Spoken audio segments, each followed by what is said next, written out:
Audiobook, Manifest Your Desires, The Secret to Achieving Your Dreams. Forward. Most people manifest what they don't really want, simply because they don't know what they truly want. Those who are truly aware possess a unique ability to observe their own thoughts and emotions more and more deeply, understanding that everything is a projection of the mind. Memory, freed from the weight of guilt, transforms into wisdom. That's right. Then, we can take everything that happens to us and, instead of blaming ourselves, ask ourselves, what can I learn from this? Because knowledge is power, but self-knowledge is pure empowerment. In identical circumstances, there are those who advance and those who stagnate. They live in the same neighborhood, practice the same religion, inhabit the same country. Therefore, it's not external circumstances that determine the outcome. So what is? It's the perception of those circumstances. We condition our happiness on hypothetical futures. I'll be happy when I have money, when I find a partner, when I have children, when I get that job. But if we live only waiting for that moment, where is the present? While we wait for that goal to be realized, happiness becomes unattainable. And in reality, what matters is not the outcome, but the process. Remember those times in your life when you struggled time and time again to manifest something, but no matter how hard you tried, things just wouldn't work out. Then, your mind would start weaving stories. Could this dream never come true because God doesn't want it to? Or is life conspiring against me? Is there some plot? Is it because of my last name, my race, the country where I was born? Your mind fragments you, filling you with terrifying tales that explain why your dreams never materialize. Today we'll explore the power of the subconscious mind, that little voice that keeps talking to you, over and over again, without pause. That voice that exerts enormous influence over what you manifest, or fail to manifest, in your life. Chapter 1. Our way of thinking shapes the life we live, more than we imagine. Today, disciplines such as neuroscience, epigenetics, and certain branches of psychology have begun to demonstrate how thinking, based on our beliefs, has the power to shape the outcomes we achieve in life. It's not about luck, or whether God favors us or not, or the environment we were born into. All else being equal, people who consciously decide how to think and are fully aware of it achieve radically different results. To transform our reality, to change any aspect of our personality, the only thing truly necessary is self-awareness. Self-awareness involves realizing that we are being aware. It involves observing what information we are generating, from what internal place we do so, what behaviors we adopt, and what results they bring us. It's a fascinating topic. We often think thoughts that harm us without even realizing we're thinking them, and we repeat these ideas until they become a kind of personal judgment. We suffer because we believe truths that are actually illusions. I'm not enough, I'll never make it, I have no talent. These ideas, when repeated, become internal realities. But they're not set in stone. We've simply believed them so many times that they've taken hold in our minds, and we suffer the consequences of that illusion, remaining trapped in a reality that limits us. What we think also shapes how we interpret the world. Two people can be faced with the same fact, for example, a politician. If you voted for one party and I voted for another, and we hear the same leaders say exactly the same words, you may interpret them completely differently than I do, depending on the set of beliefs we hold. This is because perception is unique to each mind, and each mind is a different universe. Perception is shaped by our memories and experiences, especially those from childhood, which define our beliefs and even shape our brains. This is where neuroscience, with its discoveries about neuroplasticity, demonstrates that the brain is flexible, that we can reprogram our minds with new information. By changing our perception, we also change the information we receive from the world. Even the past can take on new meaning when we transform the way we perceive it. Sometimes, all it takes is a piece of information we didn't have before to make sense of it all. For example, imagine you see a person on public transportation, serious, annoyed, not greeting anyone. It's easy to judge, how unpleasant, what a bitter person. But then someone tells you that person just left the hospital, where their child or partner died. That piece of information completely changes your interpretation of what you saw, even if the scene was exactly the same. It's not that reality has changed, it's your perception. We often make judgments without having all the facts. And those judgments, in the end, are a reflection of the information we carry within ourselves. Every complaint, every justification, every rigid thought are mental programs we've adopted based on our beliefs. This is how we relate to life. The most important relationship, the one that determines all others, is the one we have with ourselves. For the unconscious, that is the only real relationship. Everything we emit outward passes through our internal filter first. That's why every judgment, every emotion, says more about us than about the world.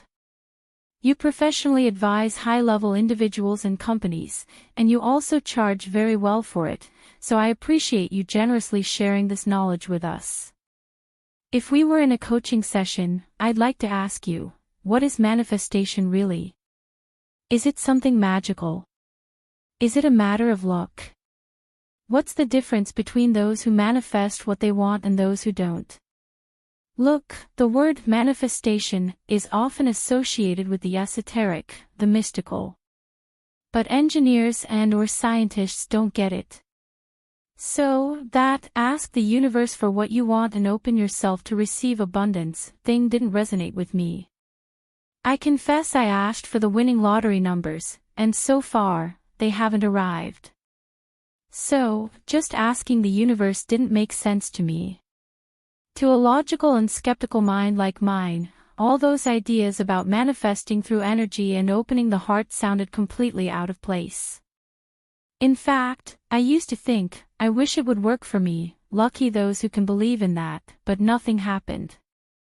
It wasn't until I discovered quantum physics applied to neuroscience that I began to understand how all this symbolic and energetic language had a logical and real basis. Then I rationally understood concepts like the famous law of attraction, abundance, and what they call the universe. I understood that all this invisible stuff has a structure that can be explained with scientific tools. Since then, I understood that manifestation isn't a magical act, it's something that's happening at all times, because we're always choosing. Even when you think you're not choosing, you're choosing not to act. Inaction is also a choice. Therefore, we're all constantly manifesting.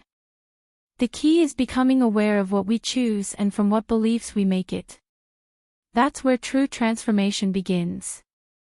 It's not that some people manifest and others don't. In reality, we're all constantly manifesting.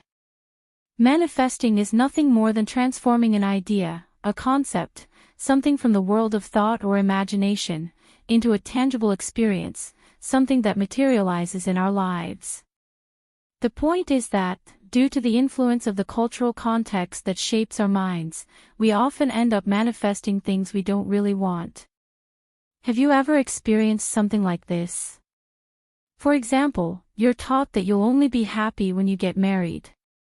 So, you follow that commandment, you get married, and you discover you're not happy. You ask yourself, how is this possible? I did what I was supposed to do to be happy. But you realize that wasn't your truth, it was an idea imposed by culture. That's when you realize you're following someone else's script, manifesting from what you were told should be, not from what you really want. And the funny thing is, even if you don't know the concept of manifestation, you're still doing it. You're bringing into reality what you think, what you've accepted as true. Most people manifest things they don't want simply because they aren't clear about what they do want. We live making decisions based on what we were taught in childhood, what our parents and partners expect, what society dictates, and, little by little, we disconnect from ourselves. This disconnection makes fulfillment increasingly distant. But manifesting isn't magic. It's not something mystical that happens without your participation. It has a clear logic, and it's necessary to understand how the mind works to do it consciously. A fundamental premise is this: we don't manifest what we want, we manifest what we are. And what we are is, for the most part, unconscious information. Here's something important to clarify: if someone has experienced painful situations like injustice or abuse, that doesn't mean they have intentionally manifested them. No one is to blame for the difficult things they've experienced. What happens is that we are connected to a cultural context that, as a society, contains a collective unconscious loaded with beliefs about violence, control, exclusion, manipulation, and that influences our experiences. It's not about blaming anyone. But we do have a responsibility to question and unlearn what that culture has taught us. Manifesting, then, is bringing ideas into reality with full awareness, aligned with what we truly desire, knowing that the cultural context can subtly creep in, distorting that desire. Therefore, manifesting involves a profound process of self-knowledge. Every day we make decisions, and every decision is a manifestation. If I decide to go out and do something today, I manifest an experience. If I decide to stay in bed, I do too. Even when it seems like we're doing nothing, we are making choices, and that choice also has an effect on our lives. Passivity is a form of manifestation. Deciding not to go to that event, not to read that book, not to take that course, not to take care of our physical or emotional needs, all of these are decisions. Eating without regard for our health, stopping moving, ignoring our well-being, these are decisions that also manifest a reality. It's not about judging, we've all made those decisions. The problem is living without realizing that those decisions are shaping our lives. For example, if I don't buy healthy food and get sick from a poor diet, it's not about thinking, God wanted me to get sick, but about recognizing that my daily choices had consequences. Many people ask, God, give me a better job. Give me more money. And it's okay to ask. There's nothing wrong with that. But very few are willing to do the work it takes to receive what they desire. Discipline, for example, is a profound form of self-love that's rarely talked about. It's showing up every day in life and asking yourself, is this choice bringing me closer to what I want or pushing me away? Is this action honoring me or pushing me away from my love for myself and life? It's easier to fall into complaining, justifying, and comfort. Our minds seek out what's comfortable and avoid what's uncomfortable because of the mistaken belief that life is about comfort. But that's not the case. Life is about growing, transforming, and evolving. We don't have to like discomfort, but we can learn to navigate it. It's not about blaming yourself either. It's useless to think, how wrong I was to do that. How stupid I was. That doesn't help. There's a huge difference between blaming yourself and becoming aware. Memory, when freed from guilt, transforms into wisdom. Instead of blaming ourselves for the past, we can ask ourselves, what can I learn from this? How does this experience help me understand myself better? Because knowledge is power, but self-knowledge is empowerment. It gives us the ability to transform that wisdom into better decisions, into choices that are aligned with what we truly want to live. For example, I can acknowledge that I chose a relationship that wasn't right for me. Instead of beating myself up, thinking, how could I not have noticed? I can say, yes, I saw the signs. I acted oblivious. Someone warned me. I sensed it too, and yet I still made that choice. I lived with the consequences. I learned. And from there, with honesty, I can evaluate, reflect, and move forward with greater clarity. Chapter 2. recognizing reality without internal punishments. And it is precisely there that the wisdom of what is being said begins to be revealed. That profound wisdom that invites us to question why we are so attached to pretending not to understand, to acting as if we don't understand. Why don't we want to see the obvious? Where does this denial come from? What need are we trying to satisfy by avoiding facing the truth? Ultimately, everything we do, every decision we make, seeks to fulfill an emotional need. For example, we often believe that by getting married we'll find security, that we'll finally experience love, that we'll finally be someone's wife or husband, that we'll have a family. And without realizing it, we place an immense, almost unreal burden on that idea, believing that it will be this bond that will give us love, belonging, and meaning. That expectation, when it becomes a demand, can become toxic. Life, through its experiences, reveals truths. We connect with certain people, with certain events, not because we deserve it in a negative sense, but because something within us is seeking recognition, peace, love. No one deserves suffering. We all deserve a life in harmony, with respect and love. But if we don't become aware of it, that same unconsciousness is reflected in repeated situations, in experiences that confront us. Becoming aware means taking responsibility, it's seeing life as it is. It's like looking at your finances without evasion, saying, this is what I did, and this is what it caused. No blame, no unnecessary drama. Simply acknowledge, I took this action, and these were the consequences. The good news is that now you know, and if you do something different, the outcome will change too. But of course, facing the truth isn't always comfortable. From a young age, we're taught not to speak our minds, to remain silent so as not to disturb others. And that education becomes a constant training in avoiding the truth. However, facing the truth with a capital T, the truth that is born of love, of awareness, of the possibility of acting with kindness toward oneself and others, is the path that allows us to heal, to choose differently, to grow. Seeing the truth means letting go of blame. It means letting go of the narrative that mom, the government, the church, our partner, or our upbringing are to blame for who we are today. Because, let's be honest, all things being equal, there are people who succeed and others who don't. People with the same opportunities, the same religion, the same crisis or illness, and yet they take different paths. So, it's not circumstances that determine our destiny, but our perception of them. That perception, based on beliefs, generates thoughts and emotions. And that set of thoughts and emotions shapes our level of consciousness. The difference lies in how we use those experiences. There are those who, through pain, gain awareness, recognize themselves, embrace what they've experienced as wisdom, and regain the power to choose. They become masters of their own history once again. There are cases that shake the soul, like that of Viktor Frankl, who survived the horror of the Holocaust.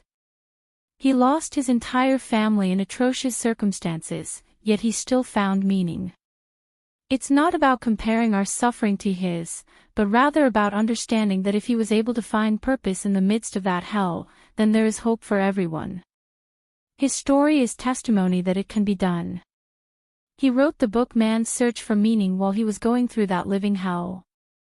Not because he celebrated what he'd been through, nor because he appreciated the pain, but because he understood that if he didn't find purpose in the midst of that darkness, he would die inside. And he decided to study his mind, his emotions, his process, and that kept him alive. He wrote it in secret, on small pieces of paper, recording what he experienced with the eyes of a scientist and the faith of a human being clinging to hope. And yes, perhaps nothing compares to the Holocaust. There have been other terrible tragedies, genocides, persecutions, but even in those contexts, when someone manages to find meaning, they show us that it is possible. So, what do we do with our own difficulties? With that marriage that has become a torment, with that economic crisis that seems endless, with that political environment that oppresses us, can we use it as a springboard for growth? The answer is yes. It is possible.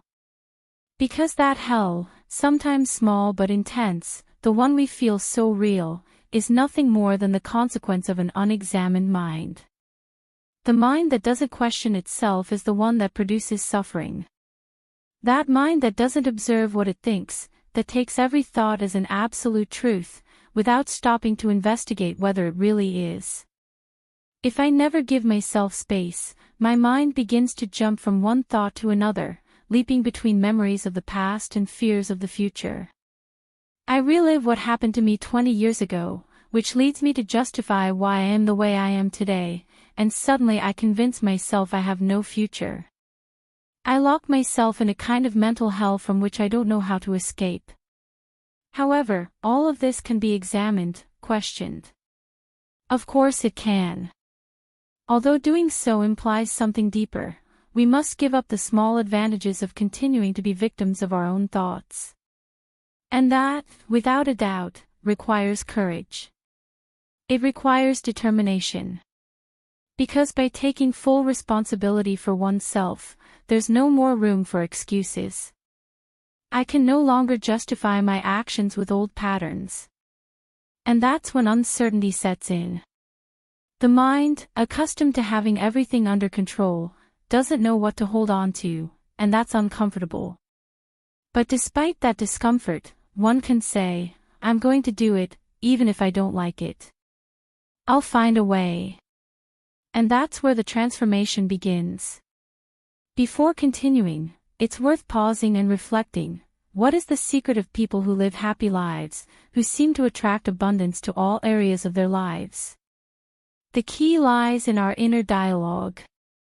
That constant conversation with the little voice in our heads that, if we don't learn to listen to it consciously, can become the main saboteur of our well-being. It can make us feel insufficient, unworthy, or incapable. I went through that too. But the day I became aware of my thoughts and learned to reprogram them, my life began to change. That's why I decided to share what I've learned. Because it is possible to awaken and rediscover all the potential we carry within. On this journey, it's very helpful to nourish ourselves with inspiring stories. Sometimes, to escape the little hell we've built for ourselves with repetitive thoughts, we need to broaden our horizons. To see beyond our personal situation. That's why it's so helpful to go to a museum, read books like those by Viktor Frankl, or simply expose ourselves to other realities. They help broaden our perspective.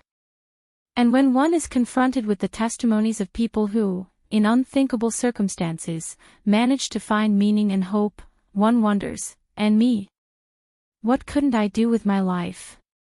That's broadening the context. And in doing so, we begin to question our own beliefs.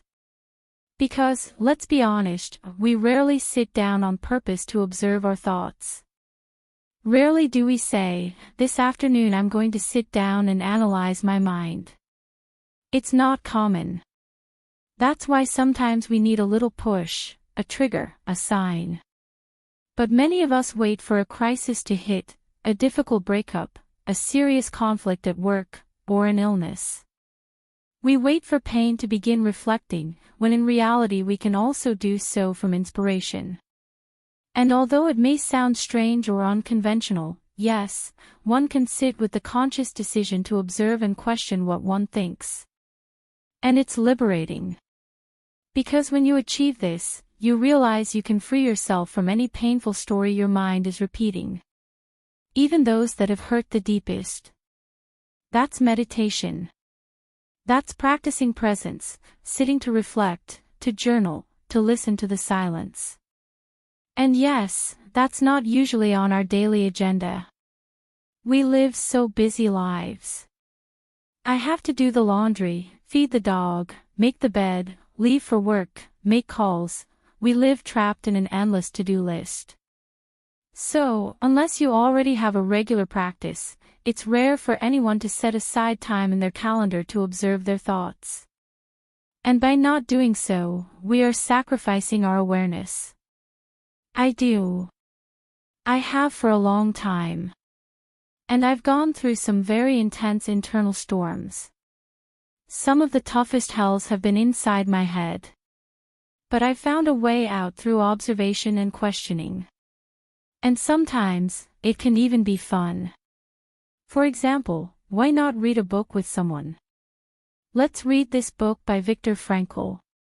You read a chapter, I'll read another, and then we'll have a coffee and discuss it. Or watch a movie together about a story of overcoming difficulties. It could be about World War II, about dark moments in history, but ones that teach us something. Then we sit down and talk about it. What made you think? What moved you? That way, we can use the entertainment we both enjoy as a path to growth. Not everything has to be shallow conversation or meaningless time wasters. If we're killing time, aiming on social media, we're not nourishing our minds. On the other hand, if we read, reflect, comment, and connect, then we are cultivating something valuable. We can share ideas, explore emotions, and discover connections with our own lives. And that, without a doubt, transforms. Chapter 3. Seek advice from those who have already walked the path you are beginning.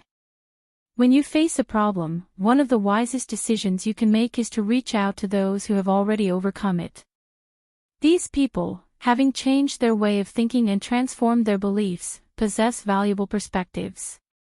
Talking with them allows you to access new points of view, understand their processes, and learn what they did to overcome what worries you today.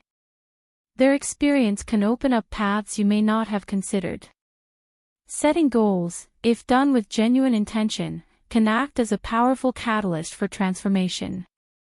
It's not enough to simply desire superficial change. Seriously committing to a goal involves provoking profound changes in your life.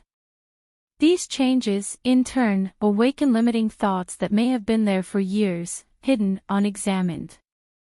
These are ideas you've adopted without question, what your parents taught you, what society dictates, what your job expects of you. It's that cultural inertia that often leads us to follow paths we haven't freely chosen.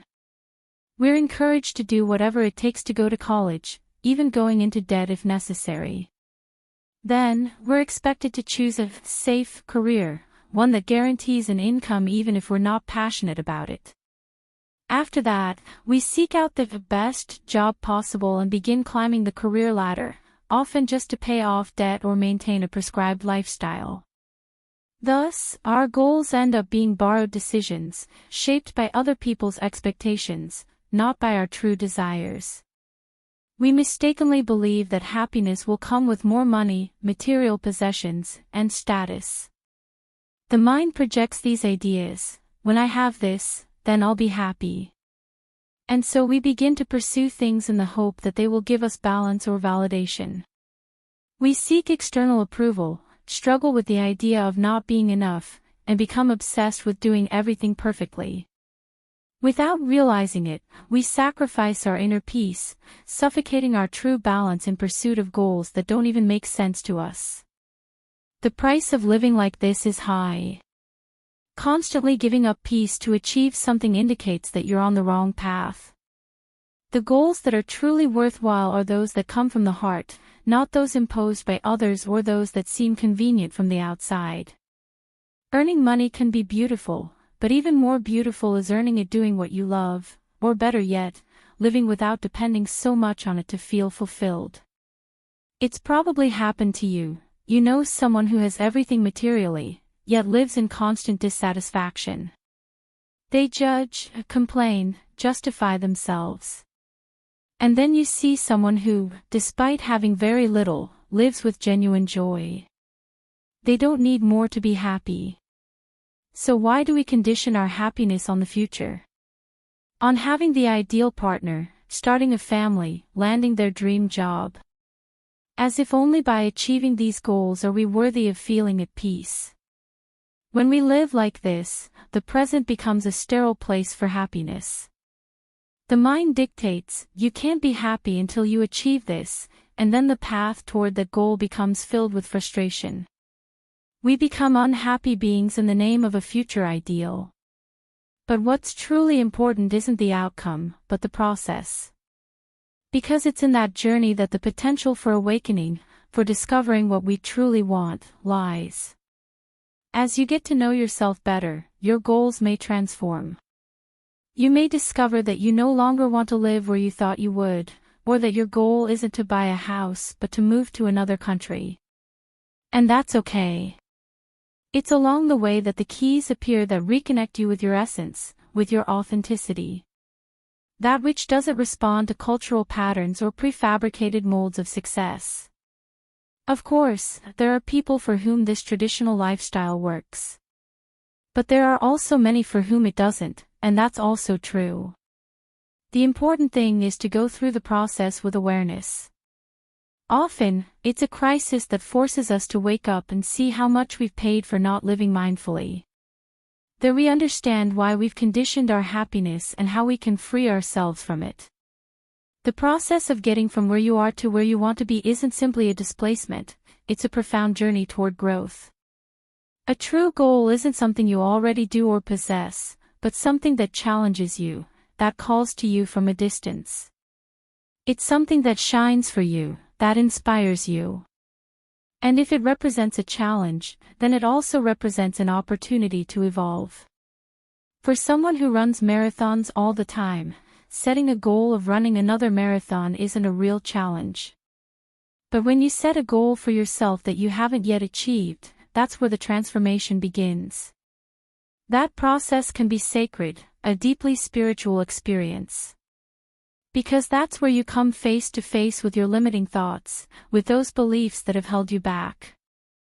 If those thoughts didn't exist, you would have already reached your goal. It's precisely these mental obstacles that indicate a real opportunity for growth. Some of these thoughts can feel like concrete walls, seemingly impossible to overcome. As Don Miguel Ruiz said, reality is built on agreements. If we agree that something is real, then it is. If we don't agree, then for us it doesn't exist. Two skeptical scientists may deny the existence of quantum physics if they find no convincing evidence, while for others, who have explored it from their own experience, it is an indisputable reality. The same goes for your goals, your beliefs, and your possibilities. It all depends on the internal agreements you've made with yourself and the value you place on them. Changing those agreements is the first step to changing your reality. In a moment of deep reflection, the question of limiting thoughts and how to overcome them was raised. The conversation began with a question about how to teach people to free themselves from these limiting thoughts. The response was interesting, as it explained how the mind, when we are unaware of it, tends to move very quickly. Worries begin to accumulate. I have to do this, I have to do that, I have to wake up early, go to bed, follow my to-do list. Until it reaches a point where everything seems unattainable. We enter a mental cycle, where the mind begins to anticipate catastrophic futures and recall past traumas, creating a feeling of hopelessness. This leads us to a state of constant anxiety, as if peace no longer exists. The human mind, in its constant movement, jumps between the past and the future, generating toxic thoughts that are often based on beliefs. These beliefs, like the bricks of a wall, are what shape the reality we live in.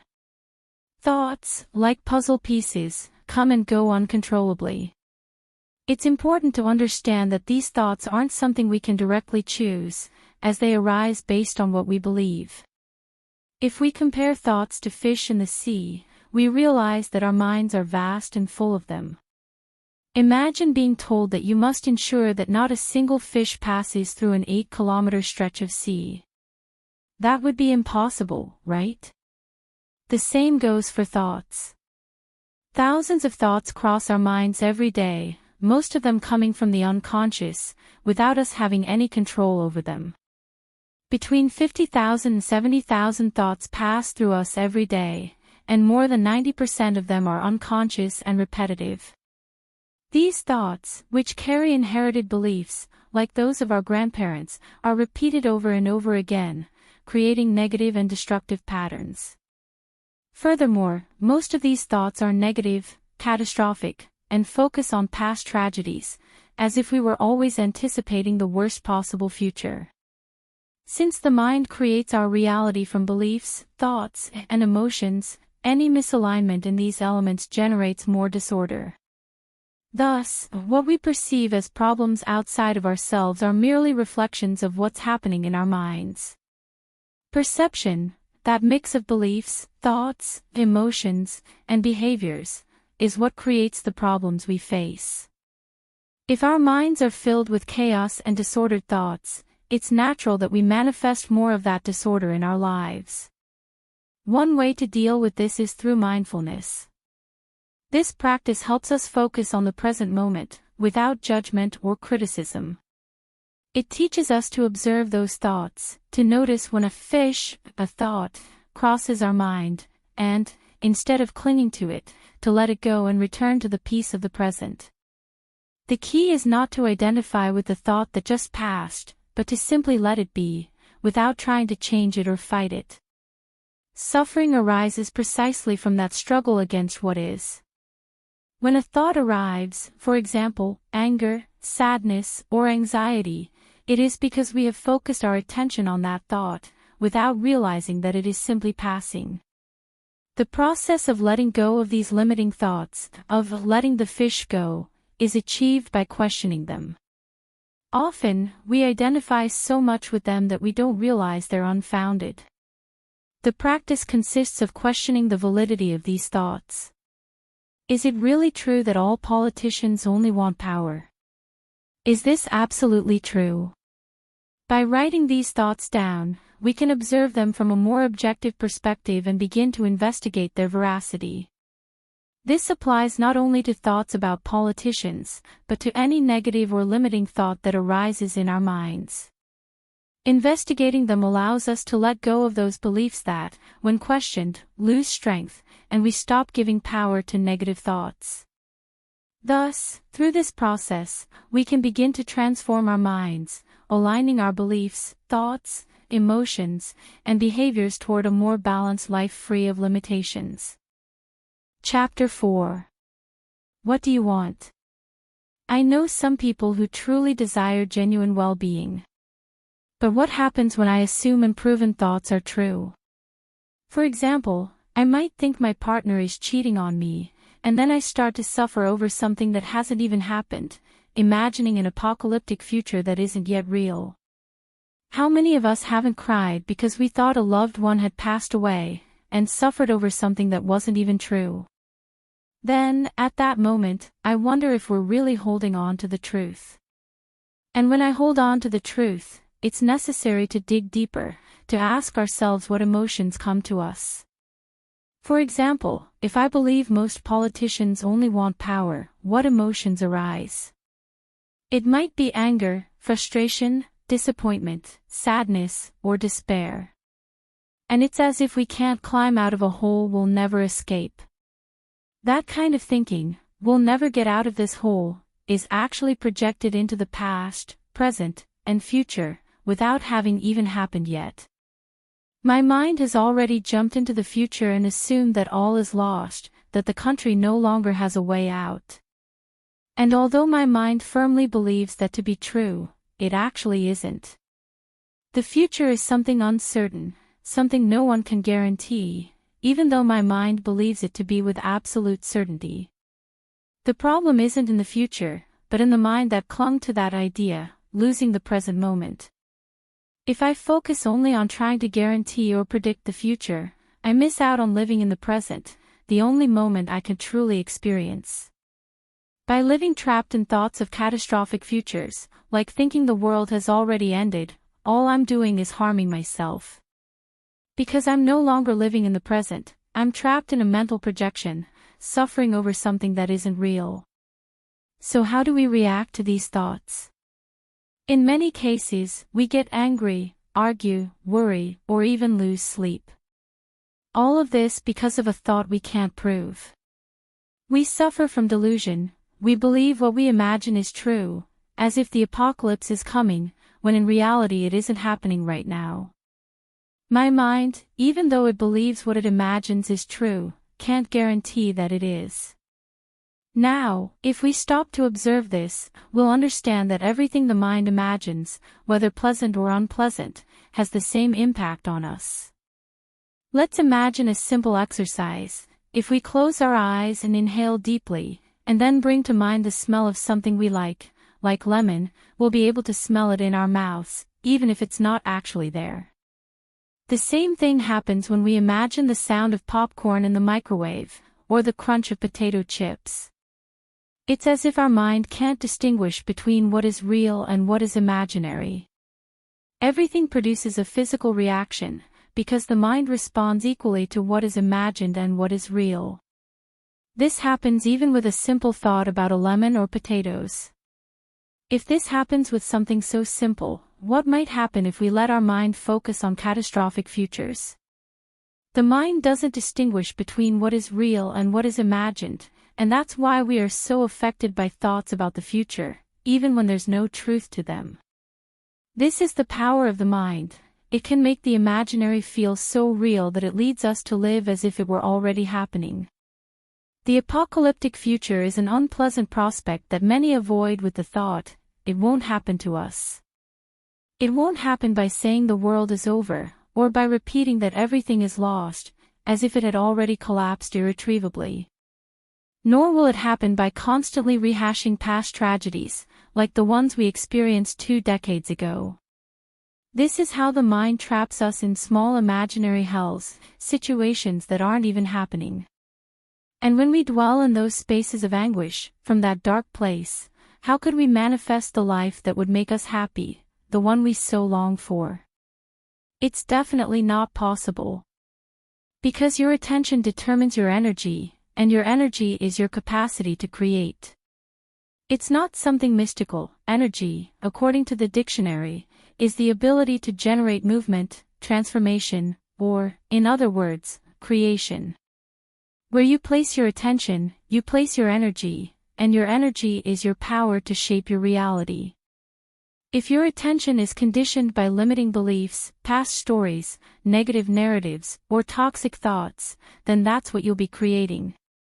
A limiting belief is like an energetic drain, a waste of your ability to manifest your dreams, because that energy is wasted sustaining a mental hell based on painful memories, assumptions, or fears about a future that isn't even certain. That's why so many studies confirm something that seems obvious but is now scientifically proven.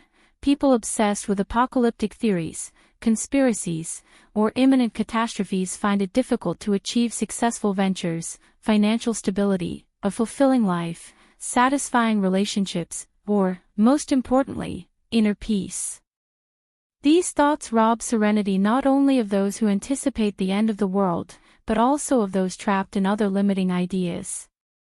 For example, someone who thinks, I want my partner to love me, and therefore desperately seeks approval, sacrificing their very essence. But the truth is, no one was born with the obligation to love or value you. It's not your partner's job, not even your parents'. Yet many cling to the past. My mom didn't love me, my dad abandoned me. It's not about denying the pain. It's understandable that it hurts, but if we never question those narratives, we end up defining ourselves by them. That information becomes part of our personality, generating thoughts like, Mom should have loved and valued me, and if she didn't, then I can't be happy. The belief then arises that something is wrong with oneself, or that life is unfair. If my mother doesn't change, I'll never be happy, and so we fall into a cycle of suffering. The first question we must ask ourselves is it really true that my mother should have loved me? And if the answer is yes, then we face uncomfortable emotions, sadness, anguish, disappointment, emptiness. But how do we react to this? Many choose to resent. They judge, mistreat, or distance themselves, believing that this is protecting them. However, every time you judge, you become what you criticize. Your energy equals what you reject, because the mind manifests what you give it. That information becomes your vibration, your way of being in the world. If you treat someone poorly, even if you think you're defending yourself, you're not actually setting a healthy boundary, but rather perpetuating the pain. True boundaries begin with asking yourself, why am I exposing myself to a dynamic that hurts me? That's the first step toward freedom. Chapter 5. How do I treat myself? Since she was a child, she'd felt like something was missing in her life, something that prevented her from feeling fulfilled. She clearly remembered how her mother had made decisions that made her feel abandoned. This wound had been etched in her heart, and over the years, it had been difficult to find peace. Trusting others had become a barrier, as the fear of being rejected or abandoned again was ever present. She wondered if she could ever be happy, if she could ever fully trust anyone, or if life would always be marked by that feeling of emptiness. Suddenly, her thoughts dragged her back to the past, to those moments of abandonment that had hurt her so much. But sometimes, she also leaped into a bleak future, one in which she would never find happiness. She compared her life to that of others, as if it were a competition she would never win. Why did Juan's mother love her and not hers? Why did she feel rejected, while others seemed to have it all? Her mind began to question itself, to ask what price she was paying for holding on to those thoughts. What was the cost of continuing to think that way? Was she losing her peace for suffering she perhaps didn't even deserve? And when she pondered those questions, she realized she had no clear answers, only a deep unease. But then, something inside urged her to find another way of thinking, to realize that not all was lost, that there was a way to free her mind from those thoughts. The idea of change began to form in her mind. What if she weren't so tied to that thought of abandonment? Who would she be if she could free herself from that label she'd been carrying all this time? She imagined for a moment, as if she had a magic wand, that she could erase that thought forever. She wouldn't be a victim anymore, wouldn't have to identify every situation as abandonment. So, who would she be without that thought? At that moment, something bright dawned on her. Perhaps she would be happier. Perhaps she would be at peace, freed from the burden that had plagued her for so long. Perhaps she would begin to focus on what truly belonged to her, her life, her decisions, her thoughts. Perhaps she would learn to treat herself with more love and respect, instead of continuing to hold on to the pain. The idea that she could change her life began to take shape, and little by little, she began to understand that true change depended on herself. If she didn't love herself, how could she expect others to? If she lived focused on suffering and victimization, she would never find peace or happiness. She needed to make space for self-love, for calm, to stop looking outside for what only she could give herself. Her mind, initially resistant, began to open to the possibility of change. The suffering, though real, could no longer dominate her life. She had understood that she could free herself from these limiting thoughts. If she could let go of them, she would begin to live more clearly, with more space to be who she truly was. Without those thoughts, she would be free, creating the life she had always dreamed of. In the end, she realized that her path to peace and happiness didn't depend on others, or on her mother's past decisions. It depended on herself, on her ability to take responsibility for her life, to stop being a victim. Only then could she break out of the cycle of suffering she'd been trapped in for so long. The conversation she was having with herself had awakened her, had made her aware of everything that was happening to her. And that awareness was the first step toward a fuller, freer life, where painful thoughts would no longer guide her destiny, but rather her own desire to heal, to grow, and to find peace. It's important to acknowledge that space, but it's also important to regain responsibility. For example, with my friends, when they come to me with issues, I tell them, okay, I understand what you're saying, but I'm not going to validate that everything that's happening to you is someone else's fault. I'm going to ask you, how are you contributing to what's happening to you? In what ways are you co-creating this situation? It doesn't mean that what's happening to you is bad or that you're wrong. We all have aspects of our personalities that need to be improved, and that doesn't mean we're not valuable or don't have infinite potential. What I mean is that when we're in a moment of suffering, there are usually deeply held thoughts we're unwilling to let go of. The conversation, in that case, can be very kind and conscious. Sometimes I ask my friends, I understand that what you're telling me is causing you a lot of pain.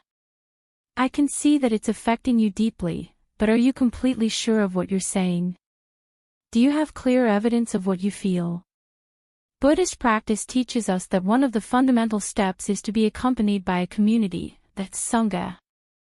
But community isn't just a group of people. Speaking of community in this context means surrounding yourself with those who support you in your growth, who validate your responsibility and help you understand that the decisions you make have an impact. If you don't surround yourself with people who are on the same journey, then they won't understand you. A few weeks ago, for example, I was having lunch with a friend who was telling me about problems she was having with her boyfriend, and one of our friends started judging him.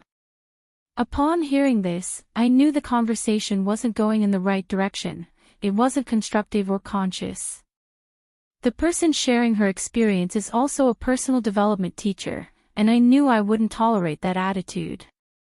So, very clearly, she told our friend, I appreciate you sharing your thoughts, but I don't want you to judge my boyfriend because, honestly, you don't know him.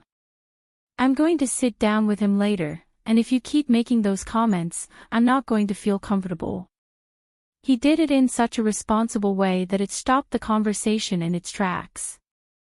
That's what we need, to surround ourselves with people who, instead of following the impulse of easy criticism, help us think more deeply and constructively. It's very easy to fall into the temptation of saying, your boyfriend is awful. Everything is so bad, because that's what the ego likes to hear, easy judgment. But that's not how we grow. True personal development comes from questioning our beliefs, our emotions, and our thoughts, and being willing to step outside our comfort zone.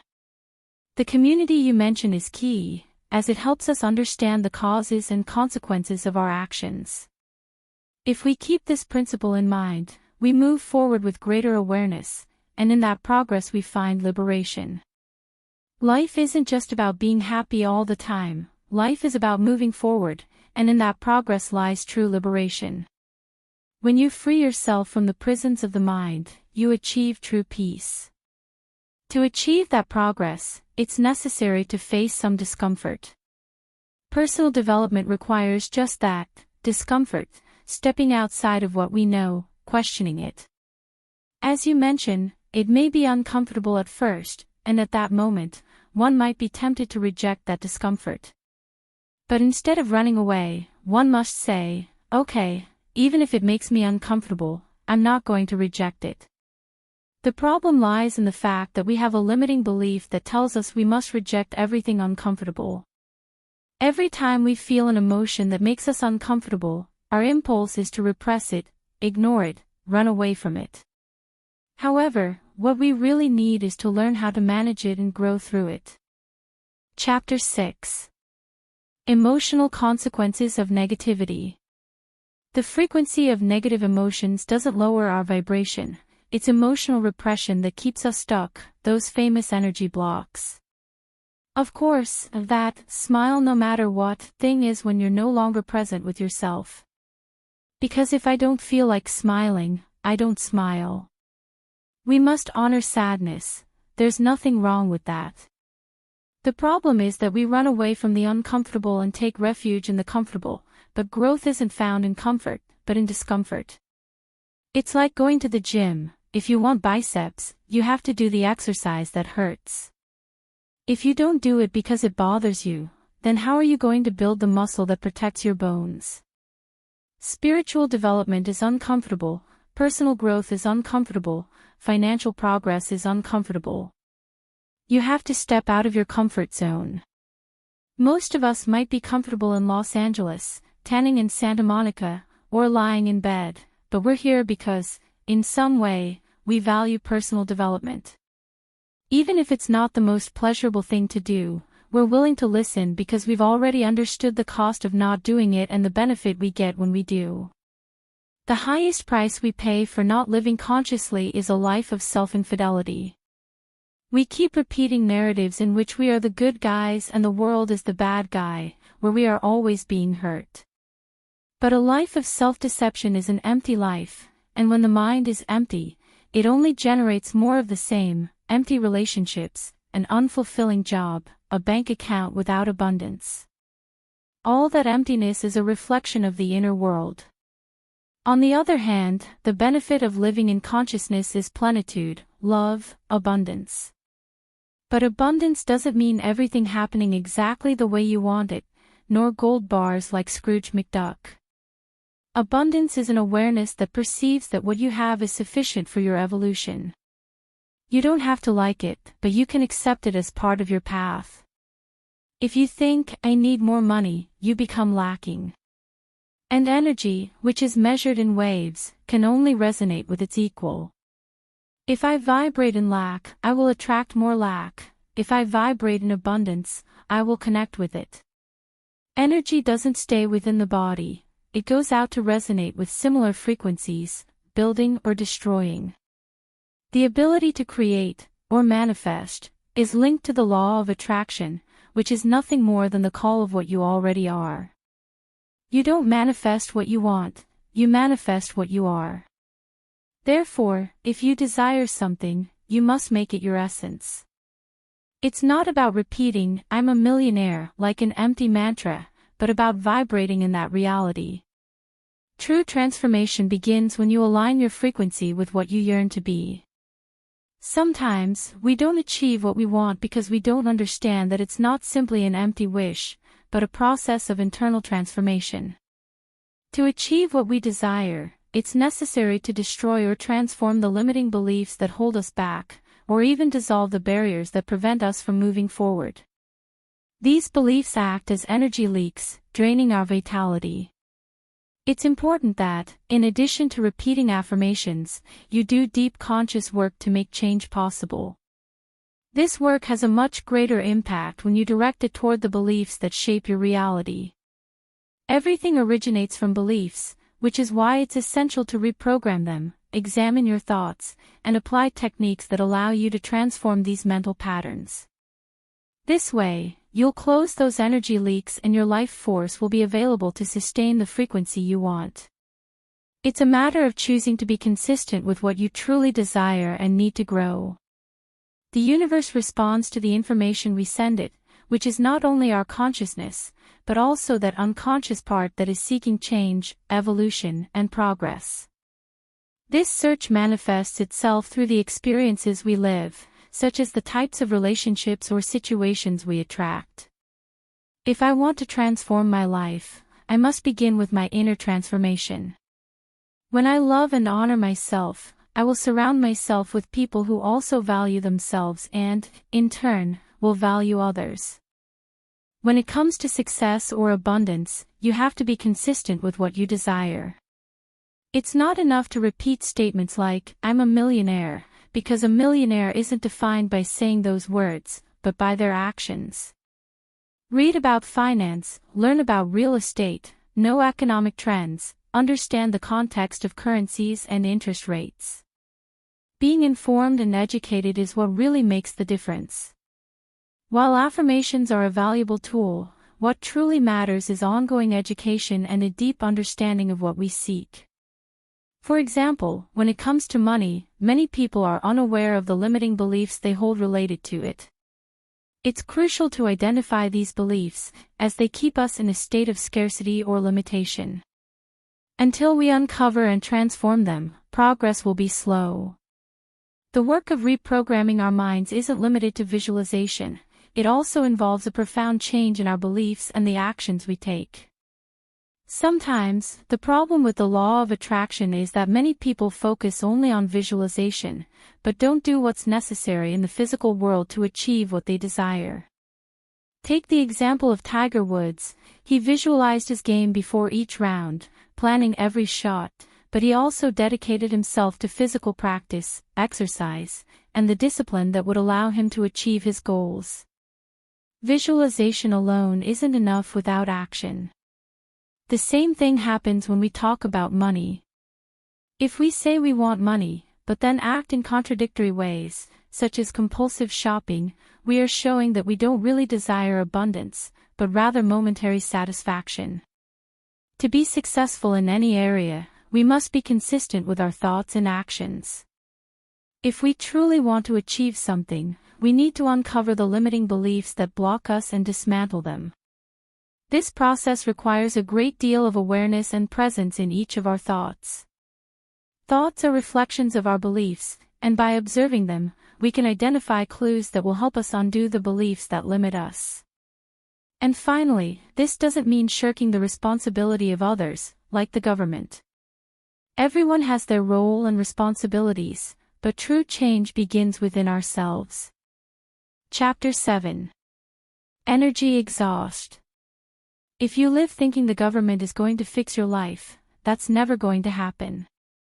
It's a huge energy drain, because rich people often aren't even focused on the government. It's not about taking away responsibilities from the state. Of course it has them, and we should demand them, vote with conscience, but I don't build my life depending on every politician's statement. I have to do things beyond what the government does or doesn't do. True wealth, or poverty, depends on how much you assume your own power. Many people remain stuck waiting for the government to solve everything for them, as if their happiness depended on a 6-year term, a president, a promise. And so they'll never get out of there. These are limiting thoughts, believing that the government must bail you out, that it is solely responsible for your well-being or for the justice in your life. It's not about ignoring its obligations, but rather not entrusting your future to it. The key is taking responsibility for yourself. Questioning this doesn't mean ceasing to act justly. You can demand that the government fulfill its role, just as you demand consequences for those who commit a crime. But at the same time, you have to free yourself from the narrative that binds you to a story of powerlessness. True transformation begins when you take charge of what is in your hands. The more responsible you are for your life, the more room for action you discover. Because there's a constant choice: how do I relate to what I don't control? The political system, inequalities, the mistakes of past governments, you can't change that with stress or decades of complaining. But what does depend on you is how you build your path, how you invest your energy, how you manifest what you want. Mexico, the United States, any country, they all have structural problems. Yes, vote, demand, participate. But if your life only revolves around that, without focusing on what you can create, you'll be waiting forever. To close, let's talk about how to transform those limiting thoughts. Beliefs aren't permanent chains, consciousness can reprogram them. There are 5 powerful tools. Mindfulness, training your attention in the present to detach yourself from catastrophic narratives. Learning to observe thoughts without believing they are absolute truths. Hypnosis, it has a bad reputation for ridiculous spectacles, but it's actually a gateway to the unconscious. Under states of deep relaxation, you can explore hidden associations. Why do you think a corrupt politician means the end of your country, and rewrite them? Hypnosis doesn't turn you into a puppet. Your free will always chooses what resonates. It saved me in critical moments, and I've seen radical changes in thousands of people. The point is clear: you are not a victim of your beliefs. You can choose to stop waiting for external saviors and start building from within. The demands on the government remain, but your life cannot depend on it. Freedom lies in taking your part. There are various mental reprogramming tools that allow us to generate moments of clarity and discovery, those moments when we say, aha, or eureka, when we understand something we didn't see before. Every time you become aware of something, such as a toxic pattern or a limiting belief, it's as if a space opens up in your mind, and it's important to know that, at the neuronal level, many connections are forming in that moment. This moment of heightened awareness has the capacity to create new neuronal connections. However, if you don't reinforce or revisit that information in the next 3 days, those connections can unravel.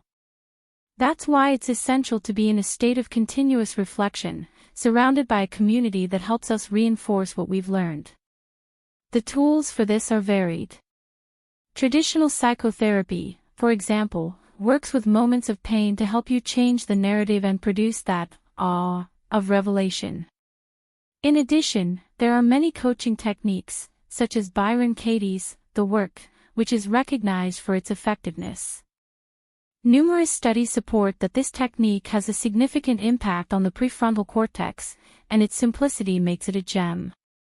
It's highly recommended by consciousness leaders, as you can experience profound change in a single session. Another type of tool is workshops, books, phrases, or quotes that, at a given moment, make us feel as if they are speaking directly to us.